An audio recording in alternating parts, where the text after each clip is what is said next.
సంస్కృతి సంపద YouTube channel తరఫున అందరికీ స్వాగతం. జీవనయానం శీర్షిక ద్వారా శ్రీ రామ్మోహన్ గారు ధారావాహిక ప్రసంగం చేస్తున్నారు. వారి ధారావాహిక ప్రసంగంలో ఈరోజు 92వ ప్రసంగం చేస్తున్నారు. శ్రీ రామ్మోహన్ గారికి స్వాగతం. Thank you sir. అందరికీ వందనాలు, స్వాగతము. 27 ఫిబ్రవరి 2026 ఈ రోజున హ్యూమన్ లైఫ్ తల్లి గర్భం నుంచి భూగర్భం వరకు మానవుని జీవన ప్రయాణము మహాయానము ఏజ్ 77 వరకు చేరాం మనం. 70 నుంచి 77 వరకు. దీని తర్వాత ఇంకొకటే ఉంటుంది 77 నుంచి 84. దాంతో క్లోజ్ చేద్దాము. ఐఎమ్ నాట్ టేకింగ్ టు 100 వరకు ఎందుకు తీసుకోవట్లేదు అంటే majority of the people 84 years వరకు యాక్టివ్గా ఉంటే అదే చాలా గొప్ప విషయం. 70-75 దాటిన తర్వాత మనం అక్కడక్కడ చూస్తుంటాం 80 వరకు కూడా పీపుల్ ఆర్ యాక్టివ్. ఇంకో 4 ఇయర్స్ దాన్ని కలిపినా కూడా 84. ఆ తర్వాత ఉన్నా కూడా మనకి మెటీరియలిస్టిక్గా ప్రపంచంలో బాధ్యతలు అంటూ ఏమి ఉండవు. అంటే ఉన్నాం, ఓకే, ఉంటే తప్పేం లేదు, పోతే అంతకన్నా కూడా తప్పులేదు. కానీ ఉన్నన్ని రోజులు ఆరోగ్యంగా, శారీరక మానసిక ఆరోగ్యంగా ఉండడము అనేది. So all good things come to an end అని ఆంగ్లంలో ఒక సేయింగ్. గుడ్ థింగ్సే కాదు, all bad things also come to an end. ఏది కానీ దేనికి పర్మనెన్సీ లేదు. ఇది ఎక్కడా కూడా దేనికి కూడా, ఎంత మంచిదానికైనా ఎంత చెడ్డదానికైనా కూడా పర్మనెన్సీ లేదు. యూనివర్సలిటీ కూడా లేదు. యూనివర్సాలిటీ అన్నప్పుడు 2 రకాల యూనివర్సల్స్. ఒకటి టైం యూనివర్సాలిటీ, అంటే ఎల్లకాలము అవి ఉంటాయి అని చెప్పడానికి. ఇంకోటి ప్లేస్ యూనివర్సాలిటీస్, ప్రపంచంలో ఏ మూల అయినా కూడా ఇది అన్వయిస్తుంది అని చెప్పడానికి నేను దాన్ని అన్నింటిని కలిపి ప్లేస్ అండ్ టైం యూనివర్సాలిటీస్ అని సంబోధించడము అదొక అలవాటు కింద, ఆనవాయితీ కింద. నా 70 నుంచి 77 వరకు ఎలా ఉండాలి మనము అనే దాని మీద దీంట్లో అంటే ఎప్పటికి కూడా మనం PPF, past, present and future, కాలమానంలో ఇవి 3 ఇంపార్టెంట్. PPF ప్రాపంచికంగా PPF అంటే పబ్లిక్ ప్రావిడెంట్ ఫండ్ అనే దానికి షార్ట్ ఫామ్లో PPF అంటారు. ఎంప్లాయీస్కి ప్రావిడెంట్ ఫండ్ ఉంటుంది. దాంట్లో జనరల్ ప్రావిడెంట్ ఫండ్ అనేసి పెన్షన్ ఉండే వాళ్ళకి GPF ఉంటుంది. పెన్షన్ లేని వాళ్ళకి CPF, కాంట్రిబ్యూటరీ ప్రావిడెంట్ ఫండ్. వీళ్ళ దగ్గర ఎంత కట్ చేస్తే ఈక్వల్ అమౌంట్ ఎంప్లాయర్ కూడా ఇస్తాడు. జనరల్గా నాన్ గవర్నమెంట్ కార్పొరేట్లో ఈ CPF కాన్సెప్ట్ ఉంటుంది. గవర్నమెంట్లో పెన్షన్ ఉంది కనుక PF ఉండవు. అంటే బోత్ బెనిఫిట్స్ ఉండరాదని ఏదో ఒకటి అనేసి. మరి జనరల్ పబ్లిక్ కూడా, అంటే మనిషి 60 ఏళ్ళు దాటిన తర్వాత ఉద్యోగస్తుడైనా సరే కాకపోయినా సరే లేటర్ లైఫ్ తర్వాత వార్ధక్య జీవనము, అదర్వైజ్ విసే JV, వెనక నుంచి తీసుకుంటాను. V అంటే వార్ధక్య, J అంటే జీవనం. వార్ధక్య జీవనం ఎప్పటి నుంచి అంటే 60 ఏళ్ళు దాటినప్పటి నుంచి. 60 ఏళ్ళు దాటినప్పుడు వార్ధక్యం వచ్చినా రాకపోయినా కూడా ఆ 60 ఏళ్ళు అనేది ఒక ప్రామాణికత రిటైర్మెంట్కి. అది ఉద్యోగాల్లో ఉన్నప్పుడు అది ప్రామాణికత అయినప్పుడు మనము సొంత బిజినెస్ చేసుకున్నా కూడా 60 ఏళ్ళకి ఆ పని నుంచి రిటైర్ అయ్యి ఇంట్లోనే కూర్చున్నా కూడా మన భక్తికి ఇబ్బంది లేకుండా మనం సమకూర్చుకోవాలి. అంటే మనం పెట్టిన పెట్టుబడి మీద నెలసరి వచ్చే రాబడి పెన్షన్స్కి ఎట్లయితే హాఫ్ శాలరీ వస్తుందో మనకు కూడా సుమారుగా మన సామాజిక ఆర్థిక పరిస్థితులను బట్టి మనకి నెలకు 50,000 60,000 వచ్చేటువంటి ఏర్పాటు మనం చేసుకోవాలి. దానిలో ఒకటి అటల్ పెన్షన్ యోజన అని ఒకటి, new pension scheme or national pension scheme అని ఇవి ఉన్నాయి పెన్షన్కి సంబంధించి. మరి ఎంప్లాయీ కాని వాళ్ళకి ప్రావిడెంట్ ఫండ్ ఎట్లా అంటే పబ్లిక్ ప్రావిడెంట్ ఫండ్. దీంట్లో there is a limit of 1.5 lakhs per annum జమ చేసుకోవచ్చు. అది మంత్లీ కానీ ఎట్లయినా కట్టొచ్చు ఇయర్లో, but ultimately not more than 1.5 lakhs a year. That is for 10 years. 10 ఏళ్ల scheme, and it can be extended by another 5 years. 10 + 5 years. So అటు pension scheme ఉంది, ఇటు పిఎఫ్ స్కీమ్ ఉంది. ఎంప్లాయీ కాకపోయినా కూడా సెల్ఫ్ ఎంప్లాయిడ్ పర్సన్స్ కి, employed and self employed persons. Employee persons ఒక రకంగా they are more what you call more protected. తప్పుడు పనులు చేయనంత వరకు, గ్రాస్ మిస్కాండక్ట్ లేకపోతే సర్వ్ చేసినంత కాలం జీతం వస్తుంది, రిటైర్ అయిన తర్వాత పెన్షన్ వస్తుంది. ఒక సింపుల్ లివింగ్కి అంతకంటే కావాల్సింది ఏమి లేదు. అంతకన్నా ఉపయోగిత ఉన్నవాడు ఎట్లాగో ఈ ఉద్యోగానికి రాడు. అంటే కొంచెం రిస్క్ తీసుకోవడం ఇష్టం లేని వాడే, ఇష్టం లేకపోవడం కానీ రిస్క్ తీసుకునే కెపాసిటీ కూడా ఉండాలి. రిస్క్ అపిటైట్ అన్న పదం వాడతాము. అపిటైట్ అంటే దాహము ఆర్ ఆకలి. రిస్క్ అపిటైట్ ఉన్నవాడు ఏదో ఒకటి సంతకం చేసుకుంటాడు కానీ ఉద్యోగంలో చేరడు. ఆ సంతకం చేసుకున్న వాళ్ళకి it's something like A lottery. Exactly lottery అని కాదు, కలిసి వస్తే కొన్ని కోట్లు సంపాదించవచ్చు, 100 కోట్లు సంపాదించవచ్చు. పెద్ద ఆశ్చర్యకరమైన విషయం కాదు. ఆర్డినరీ పర్సన్ ఆల్సో కొంచెం prudence and intelligence, PAI short form లో. ప్రుడెంట్ అంటే వివేకము, ప్రుడెన్స్. ఇంటెలిజెన్స్ అంటే తెలివి. ఈ రెండు ఉంటే, తెలివి దేనికి? మార్కెట్లో ఏదికి దేనికి వాల్యూ పెరుగుతుంది, commercial value or monetary value. Commercial and monetary value దేనికి పెరుగుతుందని చూసుకునేసి దాంట్లో ఇన్వెస్ట్ చేస్తే ఇట్స్ ఓకే, సరిపోతుంది. ఇంకోటి ఏమంటే, ఉద్యోగం లేని వాడికి morning to evening time, it is his time. అతను దాన్ని ఏదైనా కూడా, అంటే ఈ రెండు ఉంటే, intelligence, prudence plus a sort of self management, self control, కొంచెం ఎథికల్ వాల్యూస్. టైం ఫ్రీగా ఉంటే ఎటువంటి దుర్మార్గం పని కూడా చేయడానికి బుర్రలో రావచ్చు. That I'm not talking about it. ఆ నియంత్రణ ఉన్నవానికి self employment is the best thing. ఒక్కొక్క దశకములో, అంటే ఒక 10 years పీరియడ్లో ఒక రకమైనటువంటి ఆపర్చునిటీస్ వచ్చేవి. నేను నా ఏజ్ ప్రకారంగా లాస్ట్ 50 years నుంచి గమనిస్తుంటే, 1965, 1960s ఎండింగ్ వరకు కూడా అంత డబ్బులు చలామణిలో లేకుండేవి, అంత ఎకానమీ అంత గ్రో కాలేదు. ఈవెన్ 70s, మిడ్ 70s వరకు, 80s చెప్పాలంటే 90s నుంచి ర్యాపిడ్ గ్రోత్ ఉంది. Maybe because of this LPG liberalization, privatization, globalization concept మన insulated or protected economy. Insulated అంటే మనకి ఎలక్ట్రిక్ వైర్కి పైన ఇన్సులేషన్ రబ్బర్ తొడుగుతాం కదా, అంటే రక్షింపబడిన ఎకానమీ నుంచి, ఇన్సులేటెడ్ ఆర్ ప్రొటెక్టెడ్ ఎకానమీ నుంచి we have opened up and gone up to market economy. PV Narasimha Rao గారి టైంలో 1990s. అక్కడి నుంచి జీడిపి గ్రోత్ రేట్ కానీ, మార్కెట్లో చిన్న చిన్న ఉద్యోగాలైనా సరే ఉద్యోగ అవకాశాలు, సెల్ఫ్ ఎంప్లాయ్మెంట్ ఆపర్చునిటీస్ చాలా చాలా విస్తృతంగా పెరిగినాయి. ఎర్లీ 70s, 80s స్కూల్స్ చాలా తక్కువ ఉండేది. 80 నుంచి 2000 వరకు చూసుకుంటే, అప్పుడైతే ఎవరైతే స్కూళ్ళు పెట్టుకున్నారో దే ఆర్ ద మిలియనియర్స్. ఒక ఎకరం జాగా సిటీకి 10-20 కిలోమీటర్లు, 30 కిలోమీటర్ల లోపల ఎక్కడైనా కూడా 1-2 ఎకరాలకు 10-20-30 వేలకు ఎకరం దొరికేది అప్పట్లో. ఇప్పుడు కోట్లలో వాల్యూ.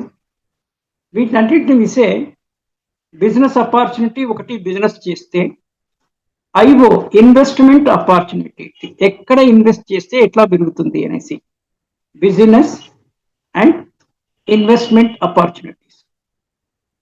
ఇది మీరు ఒక పక్కా ఉద్యోగంలో చేరితే వీటి గురించి ఆలోచించే టైమే ఉండదు. పర్టికులర్లీ మీరు ఒక ఆఫీసర్ హోదాలో ఉంటే you are a 24 hours servant in the sense మీకు ఎప్పుడు అవసరం ఉన్నా కూడా హయ్యర్ ఆఫీసర్ మీకు కాల్ రాత్రి 7 కానీ 8 కానీ అవుతాయి. అయినప్పటికీ కూడా అంటే ప్రతిసారి జరుగుతుందని కాదు, బ్యాంక్ అనుభవంలో నేను చెప్పేది. క్లరికల్ స్టాఫ్, అవార్డ్ స్టాఫ్ అంటారు బ్యాంకులో వాళ్ళని, స్వీపర్స్, ప్యూన్స్, క్లరికల్ లెవెల్ వరకు అవార్డ్ స్టాఫ్.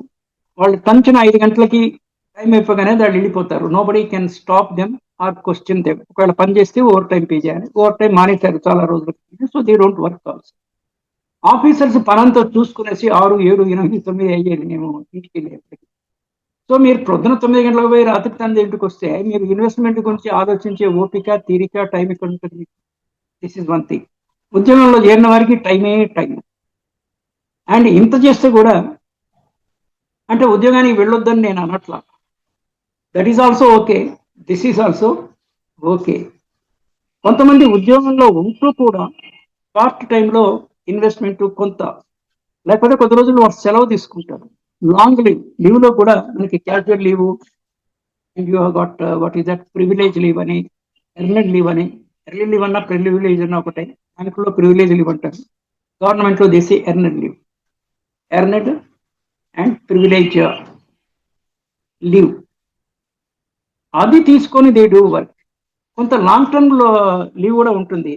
చాలా పర్పస్ కి leaves are they, like education leave. ఒక 2 years పెద్ద ఎంబీఏ మంచి సీట్ వచ్చింది అనుకోండి, 2 years స్టడీ లీవ్ అంటారు, on loss of pay of course. ఒక్కొక్కసారి ఆన్ పే కూడా ప్రొవైడెడ్.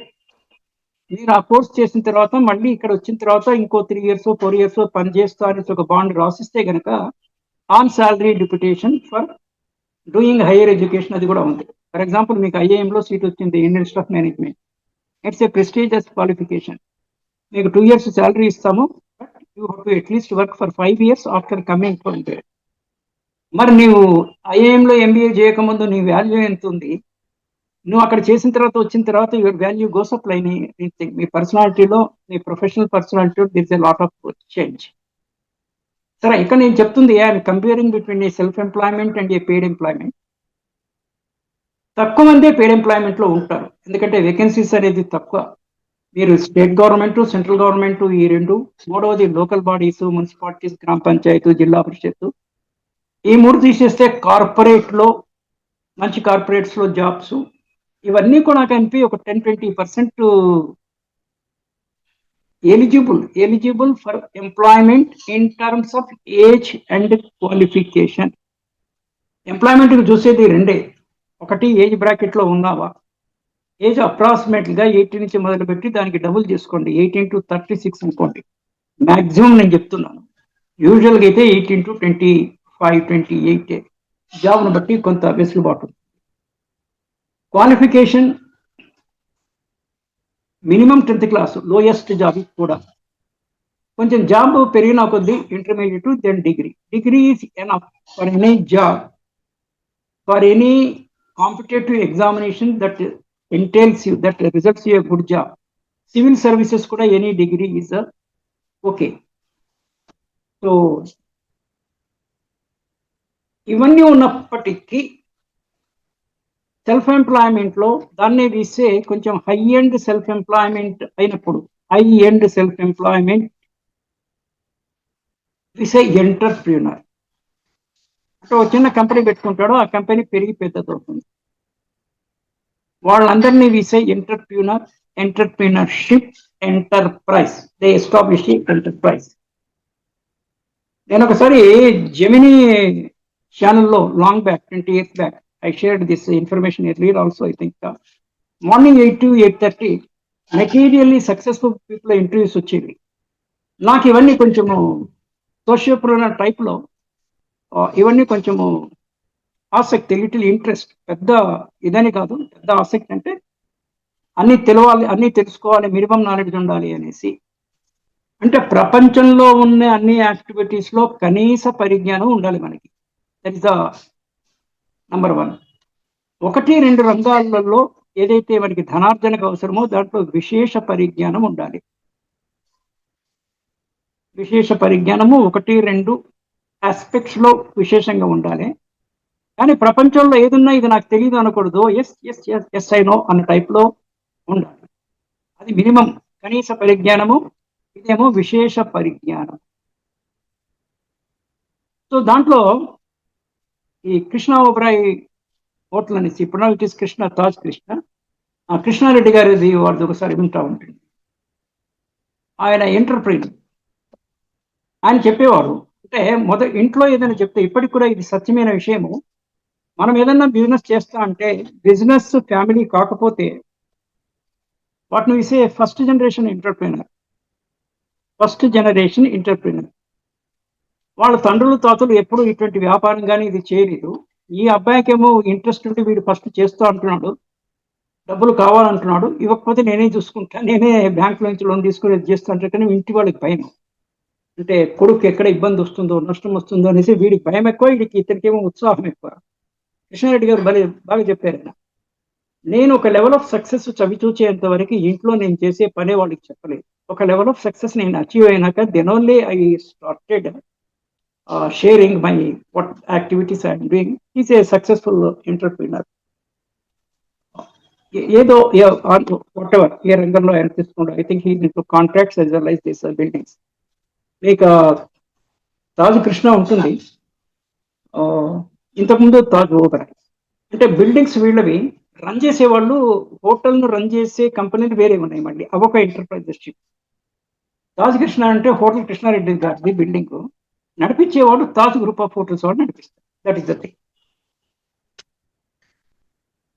ఈ విషయాన్ని రామానాయుడు గారితో ఒకసారి వింటే ఆయన కూడా చెప్పాడు. ఒకసారి ఏంటంటే, నేను ఒక 1 crore రూపీస్ సెట్ అపార్ట్ పక్కన పెడతాను, సినిమాల్లో పెట్టాను. అది ఒకవేళ నా సినిమాలన్నీ మొత్తం లాస్ అయినా కూడా ఈ 1 crore తోనే నా జీవితము, నా ఫ్యామిలీ శేషకాలం అంతా బతకడానికి యూజ్ చేస్తాను. I don't put it in అన్న పాయింట్ చెప్పాడు ఆయన. ఈవెన్ ఆయన కూడా బిఫోర్ ప్రేమనగర్ చాలా లాస్ వచ్చింది ఆయనకు కూడా.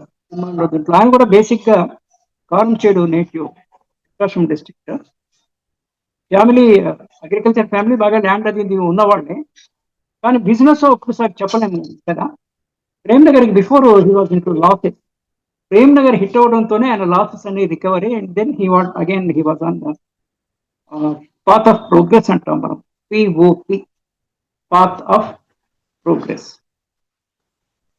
బట్ ఇవన్నీ మనము మోటివేషన్ కోసం ఇవన్నీ ఏవి చూసుకున్నా కూడా అల్టిమేట్ గా ఒకరికి కుదిరింది ఇంకోళ్ళకి కుదరదు. సో మీ స్వాట్ అనాలిసిస్ చేసుకునేసి మనకి ఏది కుదిరిందో అది చేయాలి.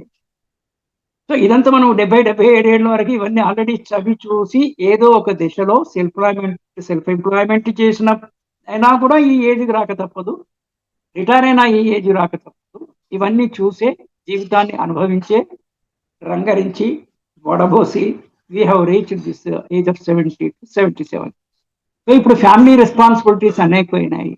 లోకాన్ని కూడా వాళ్ళ స్థాయిని బట్టి ఎంతో కొంత నిశ్చితంగా కానీ సుమారుగా కానీ పరిశీలించుంటారు. What is that we should do. పిల్లలు పెద్దగా అంటే ఇండివిజువల్ కేసెస్ వాళ్ళ యొక్క ఫ్యామిలీ బ్యాక్గ్రౌండ్ డిఫరెంట్ గా ఉన్నప్పటికీ యావరేజ్గా తీసుకుంటే ఈ ఏజ్ వచ్చేటప్పటికి మీ పిల్లలకి ఉద్యోగాలు, చదువులు, వివాహాలు అయిపోయి మనుమళ్ళు కూడా సుమారు ఒక 15-20 ఏజ్లో ఉండేటువంటి స్థాయిలో ఉంటారు. 70-77 వాళ్ళకి. మనమలకి మరమాళ్ళకి ఎప్పుడైనా కలిసినప్పుడు వెళ్ళినప్పుడు వాళ్ళు వచ్చినప్పుడు you small gifts, they will be very very happy. పిల్లలు కదా, ఎంత ఇచ్చినా కూడా సంతోషపడతారు. ఒక 100 రూపాయలు, 200, ఒక pen set, notebook set, what ever మన స్థాయిని బట్టి. లేదా వాళ్ళు 20 ఏళ్ళు దీనికి వస్తే మోపెడ్ లాంటి చిన్న వెహికల్, పెద్ద వెహికల్స్ ముందే వాళ్ళకి అలవాటు చేయకుండా వాట్ ఎవర్, లేదా ఒక పెడల్ సైకిల్ కొనిస్తే కూడా they will be happy. So that is one thing we can do. నిన్న ఇవాళ నేను న్యూస్ పేపర్లో చూస్తుంటే కొన్ని విషయాలు టు షేర్. ఖమ్మం నుంచి విజయవాడ టచ్ కాకుండా హైదరాబాద్ టు విశాఖపట్నం రూట్ లో ఒక 70 కిలోమీటర్ల రూట్ తగ్గుతుంది. కొన్ని కొత్త పదాలు వస్తాయి. న్యూస్ పేపర్ చదవచ్చు. It's a good spent of time. ఈ ఏజ్ గ్రూప్ వాళ్ళకి దగ్గరున్న పబ్లిక్ లైబ్రరీకి వెళ్ళి పొద్దున్న 2 గంటలు మార్నింగ్ బ్రేక్ఫాస్ట్ చేసి లైబ్రరీకి వెళ్ళాలా, లంచ్కు ఇంటికి వచ్చేసి భోజనం చేసి కాసేపు రిజిస్టర్ వచ్చి మళ్ళీ ఈవినింగ్ లైబ్రరీకి పోవాలి. లైబ్రరీస్ జనరల్ గా 8 to 11, ఈవినింగ్ 4 to 7 అట్లా సుమారుగా ఆ టైంలో పనిచేస్తాయి. పబ్లిక్ లైబ్రరీస్ హైదరాబాద్ లో నగర గ్రంథాలయ సంస్థ అనేసి ఆల్మోస్ట్ చాలా కాలనీస్ లో అక్కడ ప్రతి చోట ఉన్నాయి. రాష్ట్రం మొత్తంలో లైబ్రరీస్ ఇదే. మీరు న్యూస్ పేపర్లు అన్ని న్యూస్ పేపర్లు చదవచ్చు. ఎంబడికి నోట్బుక్ కూడా పెట్టుకొని పోతే important points we can note it. అవే కాకుండా జర్నల్స్, బుక్స్ కొంత అమౌంట్ డిపాజిట్ చేస్తే 500 ఎంతో we can get the books also home. So అంటే మనము కాలాన్ని ఏమాత్రము ఇబ్బంది లేకుండా గడపడానికి సరైన అవకాశాలు ఉన్నాయి. ఆ తర్వాత సింపుల్ లివింగ్ అలవాటు పడాలి. ఖర్చు మినిమం ఇంకా ఈ ఖర్చులు ఏంటి మనం బతకలేము అన్నదే ఖర్చు చేయాలి, మిగిలింది అనవసరం. ఓకే, చాలా మంది ఇది ఒక పాయింట్. అక్కడ విశాఖపట్నం రోడ్ లో access control green field highway అనేసి కొత్త రకమైన హైవే 69 కిలోమీటర్లు ఏదో అన్నారు వాళ్ళు. వయా ఖమ్మం నుంచి అలా కట్ అయ్యి విజయవాడ టచ్ కాకుండా విజయవాడకి. అంటే ఈ కొన్ని కొత్త పదాలు ఇవి మనకి చదివితే కూడా కొంత ఆనందం నాకైతే కలుగుతుంది. అంటే ఎవరికి ఏది ఆనందం ఇస్తే అది. మంచి మ్యూజిక్ వింటే ఐ విల్ ఫీల్ హ్యాపీ. మంచి లిటరరీ కొన్ని పాత పదాలు కనుక చూరుకు ఎక్కడం అంటాము. చురుకు అంటే పాత రోజుల్లో ఊళ్ళల్లో ఈ పెంకుటిల్లో ఉండేటప్పుడు ఏదైనా పేపర్స్ చురుకు చెక్కేవాడు. అంటే నా మాట వినకపోతే నా మాట చురుకు చెక్కినవా అని అంటారు. చురుకు చెట్టుకోవడము. ఆవల, అటావల, ఇటీవల, ఇవన్నీ these are all certain forgotten Telugu words. నేను అవి కూడా ఎప్పుడన్నా ఈనాడులో, నేను అందుకే జనరల్లీ రీడ్ ఈనాడు ఎక్కువ వస్తుంది ఇంట్లో, ఈనాడు తీసుకుంటాను. ఐ ఫీల్ వెరీ హ్యాపీ అనేది. నిన్న ఇవాళ్ళు రహదారి భద్రతా పన్ను అని మోటార్ సైకిల్స్ కి, కార్కి 1000-2000 రహదారి భద్రతా పన్ను, ఇదొక పన్ను కొత్తది డూయింగ్. ఇంకొక దారుణమైన విషయము, ఇది నేను చాలా స్పీకింగ్ లో చెప్తుంటాను. ఒక వైఫ్ హస్బెండ్ మిడిల్ ఏజ్డ్, చిన్న పాప బాబు 8 years 10 years, మోటార్ సైకిల్ మీద బంధువుల పెండికి పోతుంది. ఆ వైఫ్ యొక్క కజన్ బ్రదరు వాళ్ళ పెండికి మోటార్ సైకిల్ మీద 4 పోవడము అసమంజసము. It's not good. నెంబర్ 1. ఇంకో విషయం నేను చాలాసార్లు ఏం చెప్తానంటే, ఎక్కడైనా ప్రయాణం చేసినప్పుడు అదే వాహనము, బస్సు కానీ, కారు కానీ, రైలు కానీ, ఫ్లైట్ కానీ, అందరూ ఫ్యామిలీ మెంబర్స్ అదే వెహికల్లో పోకూడదు.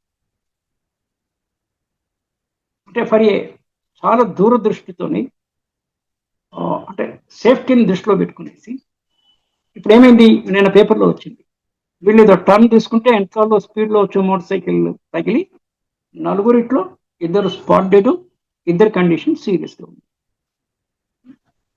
చట్ట విరుద్ధము 4 మోటార్ సైకిల్ మీద పోవడం. ఓకే, చట్ట విరుద్ధం పక్కన పెట్టి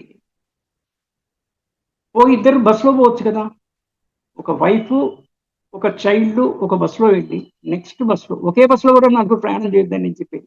ఇది ఒక్కొక్కసారి కుదరకపోవచ్చు, కానీ కుదిరినంత వరకు we should do it. Very horrible death. 4 ఇంకా మిగిలిన వాళ్ళు ఏమయ్యారో తెలియదు. ఇదైతే స్పాట్ డెత్ అన్నారు. ఇదొకటి విషయము. ఇది దెన్ మూల్ అకౌంట్స్ అని, MULE, మ్యూల్ అకౌంట్స్ అని, SB అకౌంట్లో డబ్బులు ఎక్కువ పెట్టుకోవాలి. వృద్ధాప్యంలో ఉన్న డబ్బులు పోతే చాలా ఇబ్బంది అయ్యే, అంటే బాధ ఎక్కువ కలుగుతుంది. మనము అతి కష్టం మీద జీవిత చరమాంకంలో చనిపోయే వరకు ఏ ఇబ్బంది ఉండకూడదని ఎంతో కొంత డబ్బులు వాళ్ళ స్థాయిని బట్టి పోగు చేసి పెట్టుకున్నవి. మీరు ఎప్పుడైనా బ్యాంకులో ఫిక్స్డ్ డిపాజిట్లు పెట్టుకోవాలి, SB అకౌంట్లో పెట్టకూడదు ఎక్కువ డబ్బు. SB అకౌంట్లో ఒక 4-5 వేలకు మించి బ్యాలెన్స్ ఉంటుంది. ఒకవేళ అటాక్ చేసి మనకి తెలియకుండా OTP అది పెట్టి 4-5 వేలు పోతే పోయింది, మనకు ప్రాప్తం లేదనుకోవచ్చు. మీరు 4 లక్షలు 5 లక్షలు don't keep in SB accounts. Instead put in short term deposit are fixed deposit. ఎంత వ్యవధి అయినా సరే ఫిక్స్డ్ డిపాజిట్ల జోలికి ఈ హ్యాకర్స్ వెళ్ళలేరు. Because it's not a running account. ఇదేమో running account. Savings bank accounts a running account operated by the customer, వేరైతే FD is not a operative account. మనం ఒక 5 లక్షలు డిపాజిట్ పెట్టాము, ఒక 2 yearsకి ఆ రసీదు మనకి ఇస్తారు, బాండ్ కాగితము. డ్యూ డేట్ రోజు ఆ బాండ్ ఇచ్చేస్తే మళ్ళీ మన అకౌంట్స్ వస్తాయి, లేకపోతే అది రిన్యూ చేయొచ్చు మనము. ఇది ఒక దీస్ థింగ్స్. యా. ఇంకొకటి అత్యంత దారుణమైన పైశాచికమైన కృత్యము, ప్రెగ్నెంట్ వైఫ్ని ఒకతను చంపి అది సహజ మరణం కింద చిత్రీకరించారు. కారణం ఏంటంటే, కారణం చాలా నీచమైన కారణము, ఇంకో మ్యారేజ్ చేసుకోవడానికి, ఈమె అడ్డు తొలగించుకోవడానికి. This is what I saw in the newspaper. ఎందుకు ఇటువంటి దుర్మార్గాలు జరుగుతున్నాయి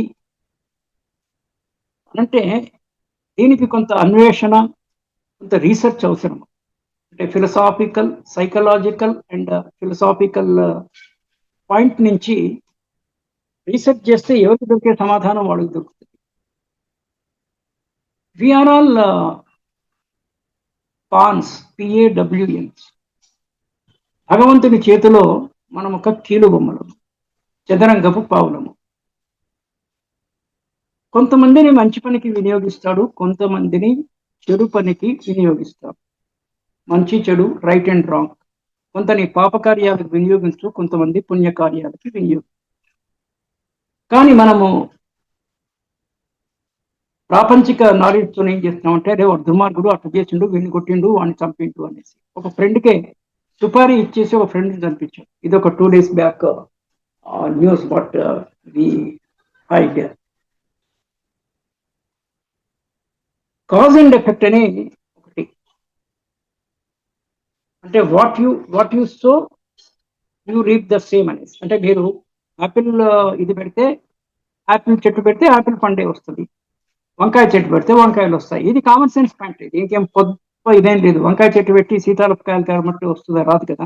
దట్ ఈస్ ఓకే. దాన్ని ఎక్స్టెండ్ చేసి ఏంటంటే, నీవు గతంలో చేసిన మంచి పని చేస్తే నీ రిజల్ట్ బాగుంటుంది, చెడు పనులు చేస్తే చెడ్డగానే రిజల్ట్ ఉంటుంది అనేసి ఒక రకమైన సేయింగ్తో. కానీ అల్టిమేట్గా రికన్సిలేషన్ జరగాలి కదా. మంచి చెడ్డు నెట్ అయిపోయి అల్టిమేట్గా ఎంతో కొంత మంచి అనేది శేషం మిగిలాలి, ఎంతో కొంత కనీసం అనేది. యాక్చువల్గా మంచి 90% ఉండాలి, 10% చెడు ఉంటే బ్యాలెన్స్ అవుతుంది. ఇప్పుడు మనం మోరార్లెస్ కొంచెం అది కొంచెం పెరిగింది. బ్యాడ్ అనేది 10%కు మించి 20-30%కు పోయిందో అనేసి ఒక రకమైనటువంటి అనుమానము, డౌట్. బట్ వాట్ ఎవర్, చెడు కార్యం చేస్తుండంటే మనం అసహించుకుంటాము, లేకపోతే తిడుతుంటాము, ఏదో చేస్తాం, వీడు దుర్మార్గట్లు చేశాడు అనేసి. వాడి చేతిలో ఏముంది? మనకున్న హైయెస్ట్ టూల్ ఏంటంటే మైండే.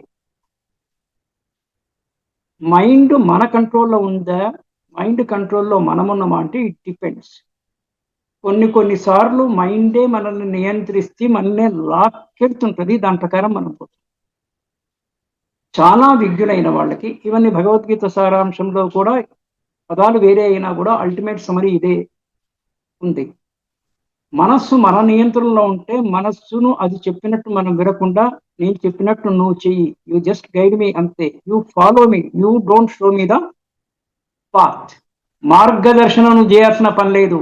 మార్గంలో నాకు అవసరమైనటువంటి బంటుగా నువ్వు నా మేధగా నాకు అనుకరించాలి. మరి నేనెవరు, నా మేధ ఎవరు అంటే ఆ నేనునే మనం ఆత్మ అని ఒక భావన అనుకోవడం, ఏదో ఒకటి అనుకోవాలి కదా. సో దిస్ ఈస్ ద ఇది one more level of interpretation. మనకున్న చివరి ద హైయెస్ట్ టూల్ ఉండేది మైండే, అంతకు మించింది లేదు. ఈ మైండ్ కూడా కంప్యూటర్ టైప్లో, కంప్యూటరు మన బ్రెయిన్కి పెద్ద తేడా లేదు. ఇన్ఫ్యాక్ట్ బ్రెయిన్ మోడల్ని చూసే మనిషి బయట కంప్యూటర్ని ఆవిష్కరించాడు. ఇన్పుట్ అంటే కంప్యూటరు, దాన్ని మనం డేటా ఇవ్వాలా, దాన్ని వీసే ఇన్పుట్. ఇచ్చిన డేటాని మనం ఇచ్చిన ఇన్స్ట్రక్షన్ ప్రకారంగా, మనం ఇచ్చిన సూచన ఇన్స్ట్రక్షన్ ప్రకారంగా అది ప్రాసెస్ చేసి మనకి ఫలితాన్ని ఇస్తుంది. That we say output. మన మైండ్ కూడా అదే చేస్తుంది.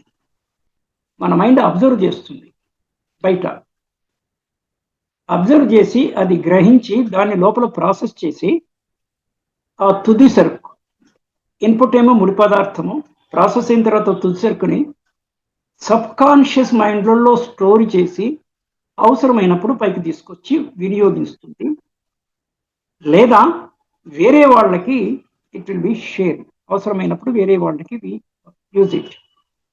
సో హ్యూమన్ బ్రెయిన్ ఏ రకంగా పనిచేస్తుందో కంప్యూటర్స్ కూడా అదే రకంగా పనిచేస్తాయి అనేసి ఇదొకటి. మరి మనం దీంట్లో నేర్చుకోవాల్సింది ఏంటి? మన ఇన్పుట్ కరెక్ట్గా ఉండాలి. కంప్యూటర్స్లో ఒక సేయింగ్ ఉంది, గార్బేజ్ ఇన్ గార్బేజ్ అవుట్. నువ్వు దాంట్లో చెత్త వేస్తే చెత్తనే ఇస్తుంది అది బయటికి అని చెప్పడానికి గివ్ అంటాం, గార్బేజ్ ఇన్ గార్బేజ్. సో మన ఇన్పుట్ కరెక్ట్గా ఉండాలంటే మనకి సత్సాంగత్యం ఉండాలి. ఇది వ్యక్తుల రూపంలో కానీ ప్లేసెస్ రూపంలో కానీ, అంటే ఏ ఏ ప్లేసులు ఏ ఏ టైంలో సందర్శించాలనో ఆ టైంలోనే సందర్శించాలి. రాత్రి పూట చెయ్యకూడని పనులు ఉంటాయి, పగటి పూట కూడా చేయకూడని పనులు ఉంటాయి.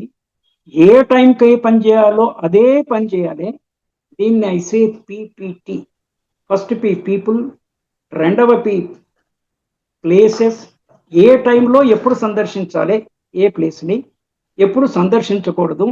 కొన్ని ప్లేసెస్ అసలే సందర్శన యోగ్యములు కావు, కొన్ని సమయాలు బయటికి వెళ్ళేవి కావు.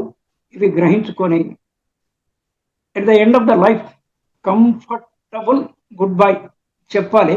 గుడ్ బై చెప్పడం మన చేతిలో లేదు, but we should be psychologically prepared and fully equipped. Number 1, fully satisfied. Number 2, life ముగిస్తే మంచిదని ఆశిస్తూ and take leave. Thank you. Bye.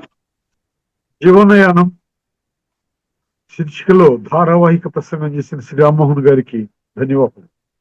Thank you sir.